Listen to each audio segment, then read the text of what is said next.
the scene of one of the most shocking and famous examples of mass human brutality. But who's stealing souvenirs from this historic site?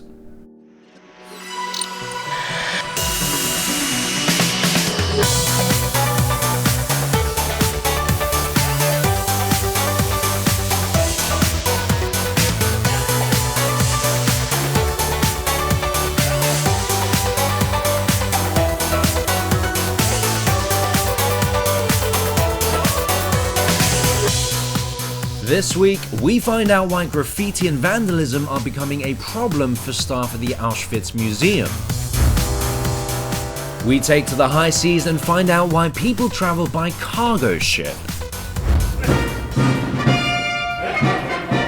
We meet the lady who makes sure the cast are all suited and booted for some of London's most spectacular stage shows. I mean, it's not unusual for us to put maybe someone of a size 18 into a size 10 dress, and that is quite a challenge. And I'm in Borneo meeting the world's smallest bear.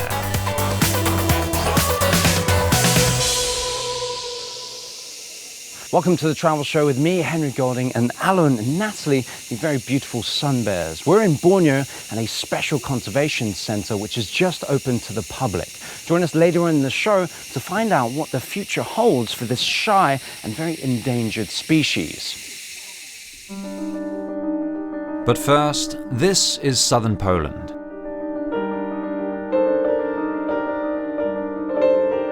Roughly equidistant from Krakow and the Czech border lies a memorial to genocide. Auschwitz-Birkenau first opened as a museum in 1947, and for many, it's become a place of pilgrimage. Damien McGuinness has been to the former concentration camp to find out why some of those visitors may now be causing a problem.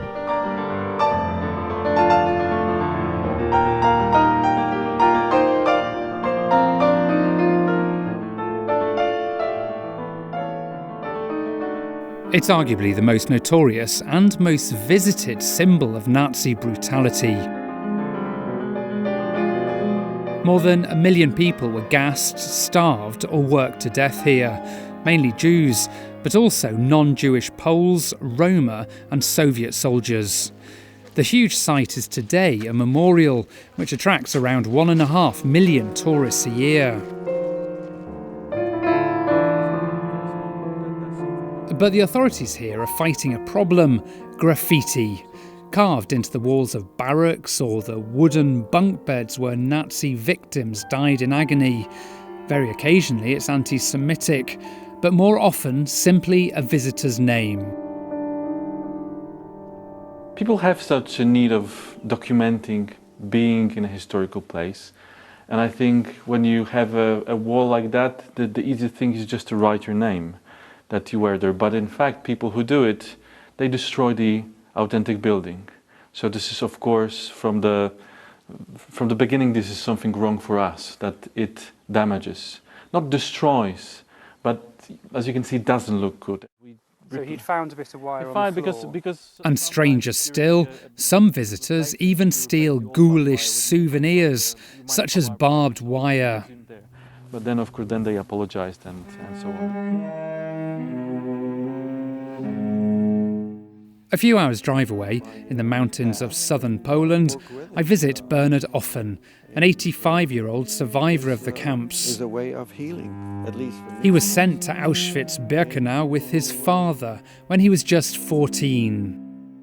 I was asking what happened to my father, and they said he went up the chimney. I didn't understand that. Bernard's father, mother and sister were all murdered in Nazi concentration camps. Yeah, I didn't know. I ask him how he feels when he sees graffiti on the walls which once imprisoned him. Well, I feel angry. It's hatred.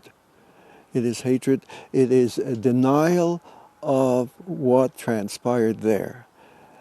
Because people aren't taking it seriously. Not only are they not taking it seriously, they're in denial because what transpired there is so, it can make you sick if you really start to understand and feel what transpired there. Only a tiny minority of the huge amount of visitors actually vandalised property here. And all the people I talked to were shocked when they saw the graffiti.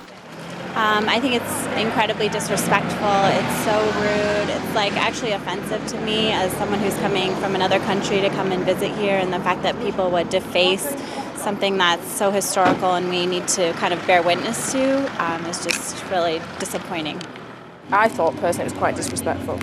I mean, no people are saying rest in peace, etc., but I personally wouldn't do it. It is disrespectful to the dead and what has happened here. But it's a complicated issue.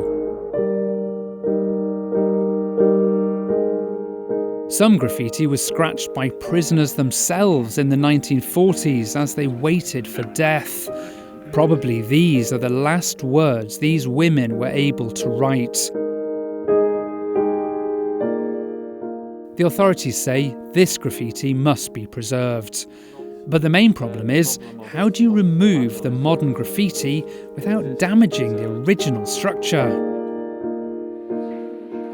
So the memorial has launched an ambitious conservation project.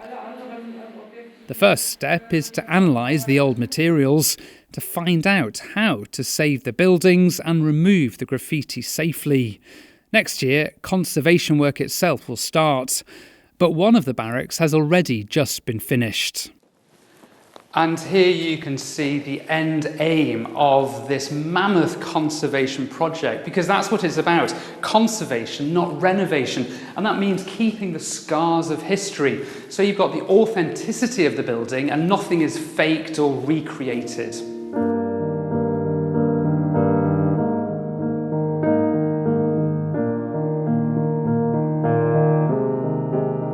To a certain extent, the Auschwitz Memorial appears to have become almost a victim of its own success. It's become so well known as a place that reminds us of the crimes of the Nazis that some people seem to even want to leave their mark here.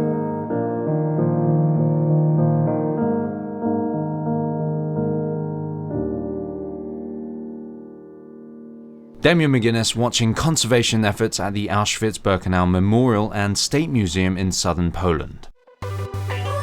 Now here's this week's travel update. If you're planning a trip to South Africa this year, check that you have all the necessary paperwork. New rules state that from October 1st, parents travelling to South Africa with a child under the age of 18 will need to produce an unabridged birth certificate showing the names of both parents. South African tourism officials have acknowledged that the new regulations may be off-putting, particularly for single parents, but they hope it won't stop people travelling to the country. It's already Peru's most visited tourist attraction, but new proposals to extend opening hours at Machu Picchu have been met with some concerns. At the moment, a maximum of 2,500 visitors per day are allowed at the UNESCO World Heritage Site, but plans to extend opening hours until 8 p.m. could double its capacity. Conservationists say such an increase might damage the ruins. And finally, how do you fancy a slide down this? The world's tallest water slide has opened in Kansas City, Missouri. Thrill seekers plummet from a height of 168 feet, more than 50 meters, at speeds of up to 70 miles per hour, more than 110 kilometers per hour. Its name, Verrückt. It's German for crazy, not that we're suggesting anything about the people who give it a try.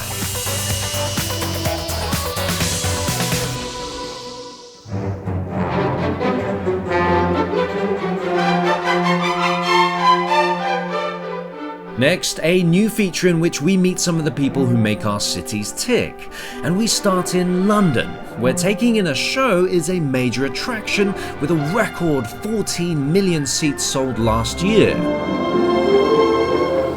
We go behind the scenes with the person who ensures that the thousands of cast members on one of the capital's most popular stages are dressed to perfection. For me, it's a really special way of telling a story. With music and with dance, the emotions are really very strong. Well, my name is Mel Barton and I'm head of the costume workrooms here at the Royal Opera House. I think my main job really is to coordinate the workrooms. I mean, we have 6 workrooms. And it's really about making sure that everybody is kind of supported in the way they need to be supported, that they have what they need to have to do the job. We have a deadline every week, so that can be quite demanding. This is our revival workroom, so our kind of reason for being is to maintain the sort of integrity of the designs, to keep the costumes looking absolutely perfect. The majority of productions we do are revivals. They're existing productions that we need to get back on the stage. Lots of conservation work, restoration work, and of course alteration, because one of the important things is that everything does fit.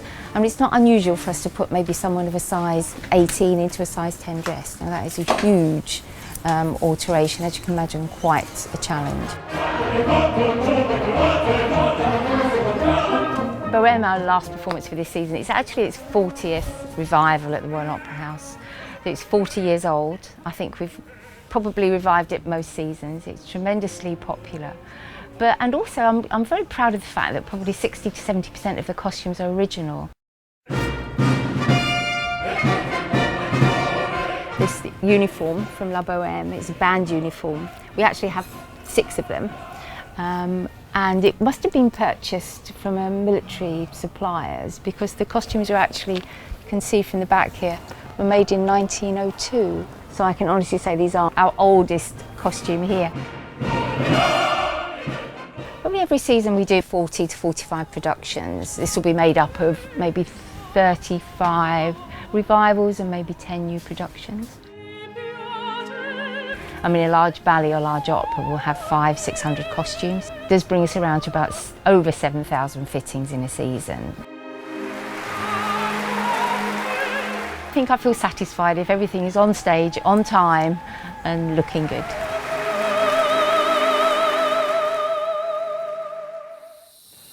Still to come on this week's programme. I'm in Borneo with the world's smallest bear and finding out how this species is being saved from potential oblivion. See you after the break.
The Travel Show, your essential guide wherever you're heading.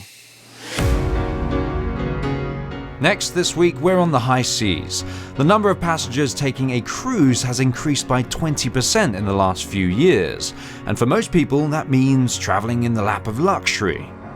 But some travelers are opting for freight cruising.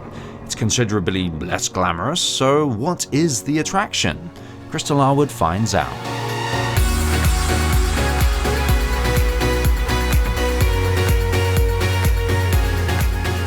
Norway's Hurtigruten is the poster boy for cargo travel. 121 years ago, the fleet started as a postal service up the west coast of Norway, linking what were isolated communities. Now, though, it's become an attraction in its own right, taking tourists from the UNESCO World Heritage City of Bergen up the west and then the north coast to Kirkenes, not far from the Russian border. And it's crossing the Arctic Circle that's one of the chief attractions here, with a creepy special guest and an unpleasant welcome ceremony.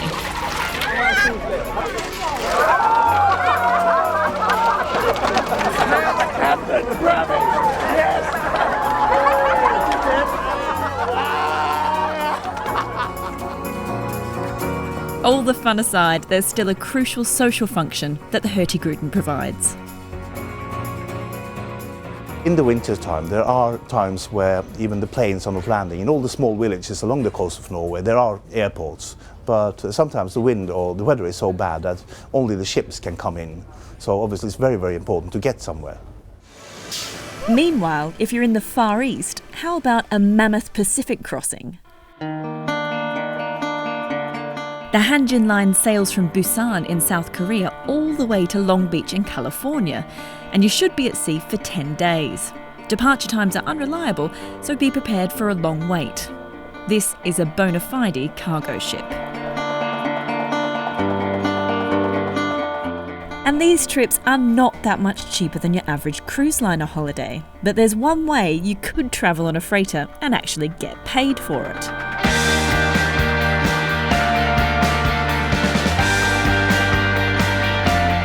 Christoph Schwartz travelled to Shanghai from Hamburg via Rotterdam alone for the most part, on a container ship, and made a film about it. He got a job as a ship steward, there to look after the hundreds of shipping containers. But a word of caution if you're thinking about this route. The isolation and boredom did start to cause Christoph to exhibit some fairly eccentric behaviour towards the end of the trip.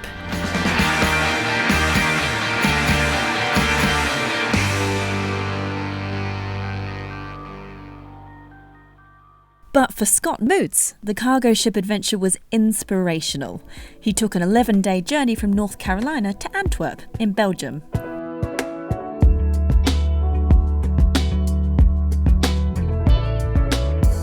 For me personally, I had quit my job and I'd been living abroad for a while, so I don't have a permanent residence anymore. And I just was trying to rediscover what my true passions were, and I needed time away from the noise of life and everything else. And for me, that was quite valuable. I was quite happy to be by myself and reflect on the things that I've done and what do I want to do next. So if you're in that kind of part of your life, that might be a good one. Scott paid $2,000 for this trip, but was it really worth it? It depends on many different aspects of how you value your trip. If you're trying to get from point A to point B quickly and cheaply, not the best value. But if you're trying to have a good long voyage and discover yourself and read a lot of books, tons of value.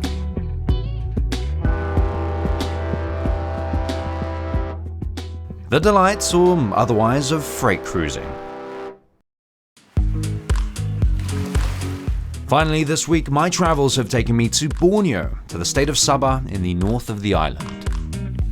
Borneo is famous for its wildlife, including some endangered species, like the orangutan or the Sumatran rhino.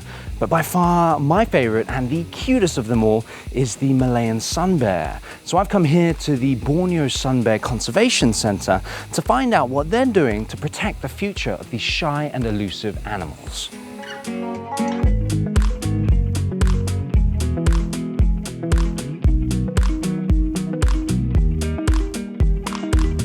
Sun bears are the smallest of the bear family, almost resembling cuddly dogs, with short snouts and soft paws. And that's where one of the many problems lie. People take them as pets. Add to that poaching and loss of habitat, and those little creatures don't have much going for them. Sun bears, is the most arboreal bears in the world. They are very, very good tree climbers. Come on, let's get a closer look. Okay, sure. It takes a man of great fortitude and love for the sun bears to make a difference, and Wong Su Tae is just that man. He started the sanctuary back in 2008. Sun bears live in these types of very dense tropical forests, and they are very shy. Their density are very low. And then for a conservation work on an endangered species, the very first step is to gain public support. In order to get that kind of public support, knowledge on that particular species has to be there. Our center has been open for almost 3 months now. There are so many people that comes in that tells us that this is the first time that they heard there's a bear called sun bear. Yeah. That this is the first time that they see what a sun bear looks like. I think it's amazing, and being able to see the sun bears being able to be rehabilitated and see them grow from not wanting to climb to being able to climb and scratch for food and open coconuts, and it's amazing just being able to see them turn into real sun bears. There are currently 33 rescued bears here, in 2 bear houses, a quarantine building, and a number of forest enclosures. Sadly, many have already spent too long locked up in small cages. In some cases, bears begin to exhibit odd behavior, brought on by years of abuse and terrible conditions. All of our bears were captured as very little cubs and then being kept by humans as pets, until to a point that the owners realized that, oh, this baby bear cub used to be very cute, is no longer cute anymore, and at the end those bears will be killed, or they will sell to a restaurant, for example, to sell as body parts, meat, and then, or if they are capable, they would keep as a pets locked up in a small metal cage for the rest of her life, and that is not a life, that is actually quite suffering. And so it seems that all of these bears have sad stories, but all of these is there any happy endings? Well, this is what we're trying to achieve. A happy ending would be the bears can go back to live in the forest, in the wild for the second time, and this is what we hope to achieve. I've always been a bit of a sucker when it comes to the cute and cuddly, and just so happens I managed to pester Wong enough that he let me feed them. Oh yes, it was definitely worth it. So this is very exciting indeed. I think this is going to be my chance to get really close to the sun bears, especially when I'm holding loads of food.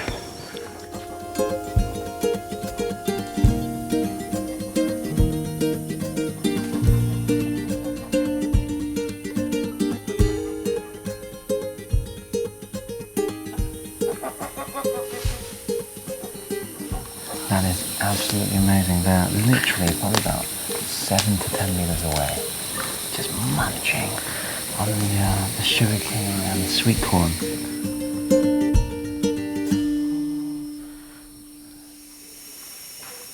What an absolute privilege it is to be this close to such a beautiful creature. And I'm afraid that's all the time we have for the travel show this week. Join us next week for this. Date of birth, face shape, even my eye colour. It's all on here, but exactly who else has my data? Spying and surveillance remain powerful tools used by governments around the world. And next time you're heading off on holiday, don't think you're not being watched. That looks like a good one, so do catch that if you can. But in the meantime, keep up to date with us and all of our travels by heading onto our website or social media feeds, and all those details should be on your screen now. But from me, Henry Golding, and the rest of the travel show team here in Borneo, including the bears, of course, it's goodbye.